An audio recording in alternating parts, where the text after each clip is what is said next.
नमस्कार दोस्तों, आज स्वागत है हमारे समय के ज्ञान पर आने के लिए। तो चैनल पर नया हो तो सब्सक्राइब कर ले न्यू वीडियो के लिए। 11 मार्च 2024 को है सोमवार फुलेरा दूज और 12 मार्च 2024 को है फुलेरा दूज। दोस्तों, महाशिवरात्रि के बाद पड़ने वाला पहला सोमवार बहुत ही बड़ा और विशेष होता है और महाशिवरात्रि के बाद पड़ने वाली फुलेरा दूज का महत्व भी बहुत ही बड़ा होता है और ये फुलेरा दूज साल में सिर्फ एक बार आती है। इस फुलेरा दूज का महत्व भी बहुत ही बड़ा होता है।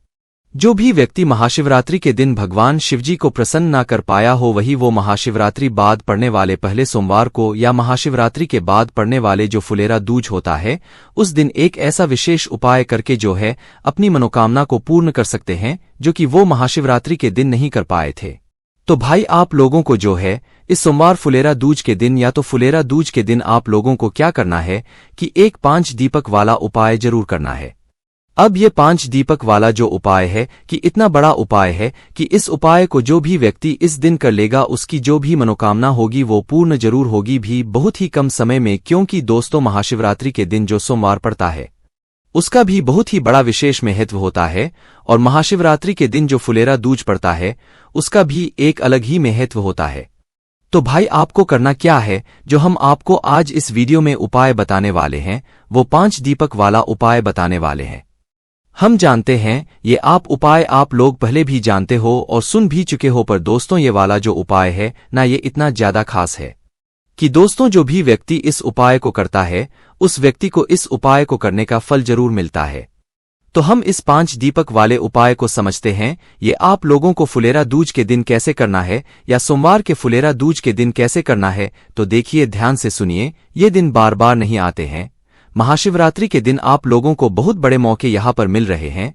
तो करना क्या है, देखो, सबसे पहली चीज हम ये समझते हैं कि ये 5 दीपक वाला उपाय आखिर करना किसको है। तो देखिए, यहाँ पर हम आपको बता दें कि घर की जो बड़ी माताएं बहनें होती हैं, उन माताओं बहनों में से कोई भी एक माता बहन इस 5 दीपक वाले उपाय को कर सकती है, जो कि बहुत ही बड़ा उपाय है। कोई भी एक माता बहन करेगी, उस माताबहन की उपाय को करने के बाद उसके पूरे घर परिवार को इस 5 दीपक वाले उपाय को करने का फल मिल जाएगा। उसके बाद में दोस्तों, अब जो है ये उपाय आप लोगों को किस समय करना है, तो देखिए, 5 दीपक वाला उपाय है। तो भाई, 5 जो दीपक हम जलाते हैं वो मुख्य रूप से हम शाम के समय प्रदोषकाल में या रात्रि के समय ही जलाते हैं। तो भाई, इस उपाय को करने का जो समय होगा वो हमारा रात्रि का ही समय होगा, मतलब शाम का समय प्रदोषकाल होगा। अब दोस्तों, ये शाम का समय प्रदोषकाल कितने बजे से लेकर कितने बजे तक का होगा और कितने बजे से लेकर कितने बजे तक के बीच में हम लोग ये वाला उपाय करें, तो वो भी हम आपको बता देते हैं। देखिए, महाशिवरात्रि के बाद ये विशेष दिन पड़ रहा है।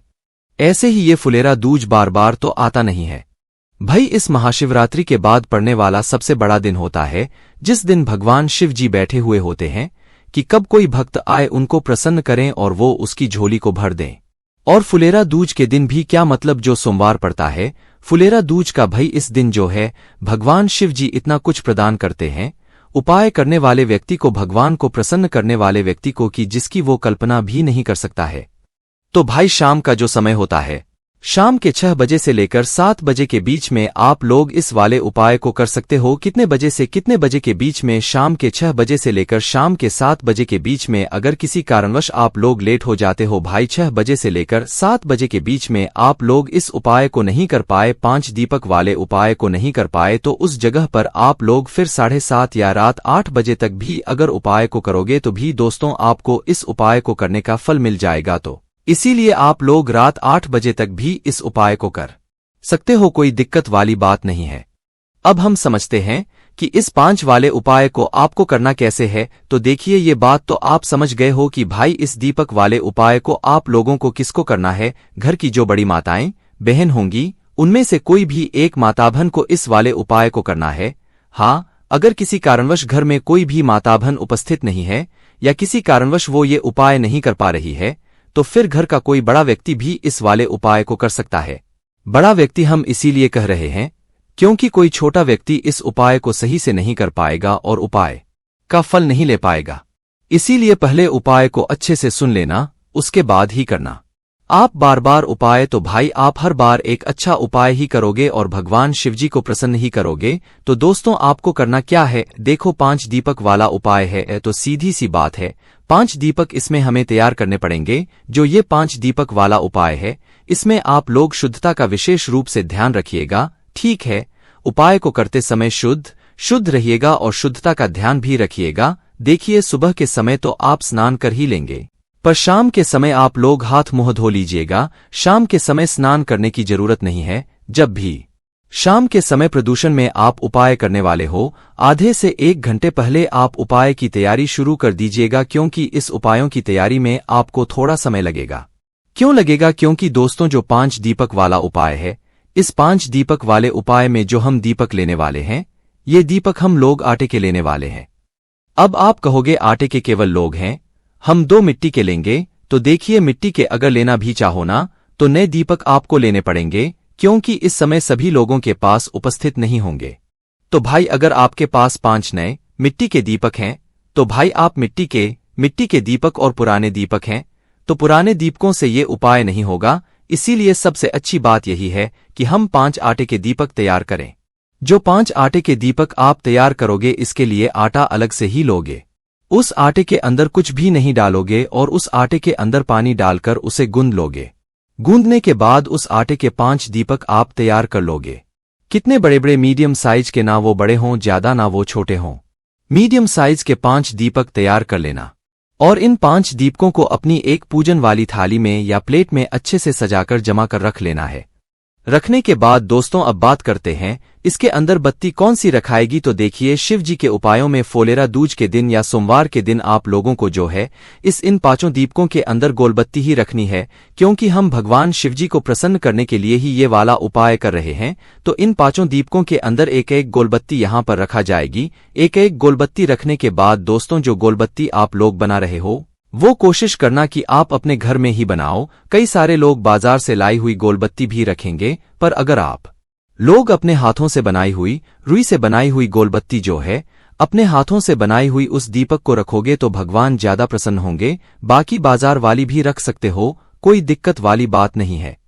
उसके बाद में 5 दीपकों के अंदर एक एक आपने गोलबत्ती रख दी। अब इसके अंदर डालोगे क्या चीज, तो देखो यहाँ पर इन 5 दीपकों के अंदर अगर आप सच में भगवान शिवजी को प्रसन्न करना चाहते हो तो शुद्ध देसी गाय का घी ही डालना, ना तो भैंस का घी डालना, ना बाजार का जो है मिलावटी घी डालना। देसी गाय का घी थोड़ा महंगा जरूर मिलेगा और थोड़ा ढूंढने में भी आपको परेशानी होगी, पर हाँ इस देसी घी का फल भी हमें बहुत ही बड़ा होकर मिलता है। और शुद्ध देसी गाय के घी को घर में रखने से हमें बरकत भी मिलती है, सुख शांति भी बनी रहती है और धन की प्राप्ति भी। तो इसलिए अपने घर में हमेशा शुद्ध देसी गाय का घी रखा करो और भगवान शिव जी के कार्यों में भी हमेशा शुद्ध देसी गाय का घी ही प्रयोग होता है। तो अपने हिसाब से थोड़ा थोड़ा घी इन 5 दीपकों के अंदर डाल दो। इतना डाल देना कि वह दीपक जो है कुछ समय तक जल सके, ठीक है। इतना को ध्यान में रखते हुए तो जैसे ही ये आपके 5 दीपक तैयार हो जाते हैं, गोलबत्ती रखकर शुद्ध देसी गाय का घी डालकर आप इन्हें तैयार कर लेते हैं। तो इसके बाद में अब आप लोग क्या करोगे, इसके बाद में अब आप लोग करोगे भाई इससे उपाय को करने की पूरी तैयारी। देखो शाम का समय हो रहा हो, जिस समय से लेकर जिस समय के बीच में भी आप उपाय कर रहे हो, शाम बजे से लेकर 7 बजे के बीच में या 7 से लेकर रात 8 बजे के बीच में जब भी उपाय कर रहे हो तो भाई कुछ बातों का ध्यान रख के अपने घर से निकलना। पहली बात यह है कि भाई इन 5 दीपकों को हम जहां जहां भी आपको रखने के लिए बताने वाले हैं वहां कोशिश करना या तो पहले कुछ चावल के दाने रख दो या तो कुछ फूल की पंखुड़ियां रख दो। फिर उसके बाद उस जगह पर इन दीपकों को आप लोग रखना। आप अपने साथ में कुछ चावल के दाने या कुछ फूल की पंखुड़ियां रखकर लेकर जा सकते हो। इसके साथ में दोस्तों इन दीपकों को हमें घर से जलाकर नहीं लेकर जाना है, इन दीपकों को हमें वहीं पर जाकर जलाना है जहां पर हम आपको अभी बताने वाले हैं। तो भाई घर से अपनी माचिस लेकर जाना। अगर आप उपाय को करने के लिए चले गए और आप माचिस भूल गए और आपने किसी और से माचिस ले ली तो इस उपाय को करने का फल उस व्यक्ति को भी मिल जाएगा जिससे आप मदद ले रहे हो उपाय को करने में, या जिससे आप माचिस ले रहे हो उपाय को करने में या इन दीपकों को जलाने में। तो अपने घर से अपनी माचिस लेकर ही जाना, ठीक है। तो जैसे ही आप उपाय को करने की पूरी तैयारी कर लेते हो अपने घर से निकल जाना शाम के समय प्रदोष काल में। अब देखो हमने 5 दीपक तैयार किया है तो सीधी सी बात है 5 अलग अलग जगहों पर ये दीपक रखाएंगे आप 5 अलग अलग जगहों में से। जो सबसे पहली जगह है वो है भगवान शिव जी का मंदिर। तो शाम के समय प्रदोष काल में आपके घर के पास में जो भी शिव मंदिर हो, शिवालय हो, जहां पर शिवलिंग विराजित हो, सबसे पहले नंबर पे आपको वहां पर पहुंचना है। अपने घर के पास के शिव मंदिर में पहुंचने के बाद आपको शिवजी के मंदिर के अंदर प्रवेश करना है। प्रवेश करने के बाद आप लोगों को क्या करना है कि भगवान शिवजी की जो शिवलिंग होगी, शिवलिंग के पास में आप अपना पहले नंबर को जो दीपक है उसे जला लो। देखो, अपनी माचिस से अपनी ही उस पूजन वाली थाली के अंदर ही मतलब रखकर जला लेना, अभी उठाना मत। पहले जला लेना दीपक को। एक ही दीपक जलाना, सबको नहीं जलाना है। एक दीपक जलाना, उस दीपक को उठाना, भगवान शिव जी शिवलिंग के पास में रख देना। शिवलिंग के इतने पास में मत रखना कि भगवान शिवजी को आंच लगे। थोड़ी सी दूरी बनाकर जो है इस पहले नंबर के दीपक को शिवलिंग के पास रख देना। आप चाहो तो इस दीपक से भगवान शिवजी की आरती भी उतार कर रख सकते हो। इस पहले नंबर के दीपक को शिवलिंग के पास में रखने के बाद आप भगवान से हाथ जोड़कर अपनी वह मनोकामना बोलना, जिस मनोकामना के लिए आप लोग अपना यह वाला उपाय कर रहे हो। देखो, आप बहुत बड़े विशेष दिन पर जो है यह वाला उपाय कर रहे हो, इसलिए अपनी एक ऐसी मनोकामना बोलना चूंकि आप लंबे समय से मतलब सोच रहे हो और वो पूरी नहीं हो पा रही है। तो अपनी वह मनोकामना बोलना, या जो भी दुख और है जिसके काम के लिए भी आप ये उपाय कर रहे हो, अपना वह काम बोल देना और भगवान से विनती करके वहां से उठ जाना और वहां से निकल जाना। ठीक है, क्योंकि अब हमें बाकी के 4 दीपक भी लगाना है। तो दूसरे नंबर का जो दीपक होगा ये लगेगा दोस्तों बेलपत्री के पेड़ के नीचे। तो उस शिव मंदिर के पास में या आपके घर के पास में जो भी एक बेलपत्री का पेड़ हो, वह बेलपत्री का पेड़ बड़ा होना चाहिए, छोटा नहीं होना चाहिए। उस बेलपत्री के पेड़ के नीचे पहुंचना, वहां पर पहुंचकर बैठना, अपने दूसरे नंबर का दीपक जलाना। उस दीपक को बेलपत्री के पेड़ के नीचे भगवान शिव जी, माता पार्वती और माता लक्ष्मी जी का नाम लेते हुए रखना। लोग इस उपाय को विशेष रूप से धन प्राप्ति के लिए, माता लक्ष्मी जी को प्रसन्न करने के लिए कर रहे हो। तो दूसरे नंबर का दीपक बेलपत्री के पेड़ के नीचे रख के वहां पर प्रार्थना करके भगवान को देकर वहां से उठ जाना। आप तीसरे नंबर का जो दीपक लगेगा दोस्तों, वो लगेगा पीपल के पेड़ के नीचे, उस बेलपत्री के पेड़ के पास में ही। आपके घर के पास में जो भी पीपल का पेड़ हो, वहीं उस पीपल के पेड़ के पास में ही जो है मतलब उस पीपल के पेड़ के नीचे आप लोग जाना, अपना तीसरे नंबर का दीपक जलाना। तीसरे नंबर के दीपक को जलाकर वहां पर रख देना और भगवान से प्रार्थना करना, विनती करना, निवेदन करना और धूप देकर वहां से उठ जाना। अब जो आप अपना चौथे नंबर का दीपक जलाओगे, ये चौथे नंबर का दीपक आप लोग आंवले के पेड़ के नीचे लेकर जाओगे। आंवले के पेड़ के नीचे इस चौथे नंबर के दीपक को लेकर पहुंचना और वहां पर अपना ये दीपक जलाना। दीपक जलाने के बाद जो है आप इस दीपक को वहां पर रखना, भगवान से प्रार्थना करना, विनती करना, निवेदन करना और वहां से उठ जाना। हाँ, आपको चौथे नंबर के दीपक में एक ऑप्शन मिलता है कि अगर आप लोग किसी कारणवश आपके घर के पास में कोई भी आंवले का पेड़ नहीं है, तो आप आंवले के पेड़ की जगह शमी के पेड़ के नीचे इस चौथे नंबर के दीपक को रख सकते हो। सिर्फ इस चौथे नंबर के दीपक में आपको ये ऑप्शन मिल रहा। अगर आंवले का पेड़ नहीं है तो शमी के पेड़ के नीचे आप ये वाला दीपक रख सकते हो है ना। उसके दोस्तों, अब हमारे पास 5वां और आखिरी नंबर का दीपक बचा हुआ है। इस 5वें और आखिरी नंबर के दीपक को लेकर कहाँ पर आपको जाना है? सीधे अपने घर के मुख्य द्वार पर जाना है। आपके घर का जो मेन गेट है, सीधा वहां पर आप लोगों को पहुंच जाना है। घर के अंदर प्रवेश नहीं करना है।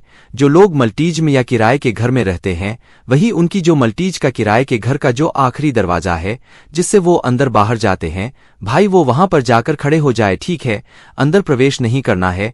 बाहर के बाहर ही जो है आपको खड़े हो जाना है। बाहर से खड़े होकर ही अपने घर को है और अपने घर को देखते हुए ये देखना है कि आपका सीधा हाथ कौन सा है, आपकी सीधी हाथ खतेली कौन सी पड़ रही है। तो उसी सीधे हाथ की चौखट पर आप लोगों को बैठ जाना है। जो आपका सीधा हाथ है उसी साइड की चौखट पर आप लोगों को बैठ जाना है और बैठने के बाद अपना ये 5वें नंबर का दीपक जलाना है। दीपक जलाने के बाद अपने उस राइट हैंड साइड वाली चौखट पर, सीधे हाथ साइड वाली चौखट पर आप लोगों को रख देना है। और इस 5वें नंबर के दीपक को रखने के बाद आप भगवान से अपनी वापस से मनोकामना बोलना, जिस मनोकामना के लिए आप लोग अपना ये वाला उपाय कर रहे हैं। जो मनोकामना आपने पहले दीपक को जलाते समय बोली थी, वही मनोकामना 5वें दीपक को जलाते भगवान से प्रार्थना करते हुए बोल देना। भगवान शिव जी के नाम का जाप करते हो। जैसे ही आप अपना 5वें नंबर का दीपक जलाते हो, भगवान से प्रार्थना करते हो, विनती करते हो, मनोकामना बोलते हो, उसके बाद आप अपने घर के अंदर प्रवेश कर सकते हो और आपका ये वाला उपाय पूरा हो जाता है। कुछ ही समय के अंदर आपकी मनोकामना पूरी होना शुरू हो जाएगी। इसी के साथ में दोस्तों हमने आपको उपाय जैसे जैसे समझाया, 5 दीपक बनाए आपने, 5 दीपक जैसे जैसे हमने आपको लाइन से जलाने के लिए बताया है वैसे ही आपको जलाना है। पहला जो है शिव जी के मंदिर में, दूसरा बेलपत्री के पेड़ के नीचे, तीसरा जो है पीपल के पेड़ के नीचे, चौथा जो है आंवले के पेड़ के नीचे और पांचवा और जो दीपक है वो आपको अपने घर के मुख्य द्वार की राइट हैंड साइड की चौखट पर आप लोगों को जलाना है। उसके बाद दोस्तों ये वाला उपाय पूरा हो जाता है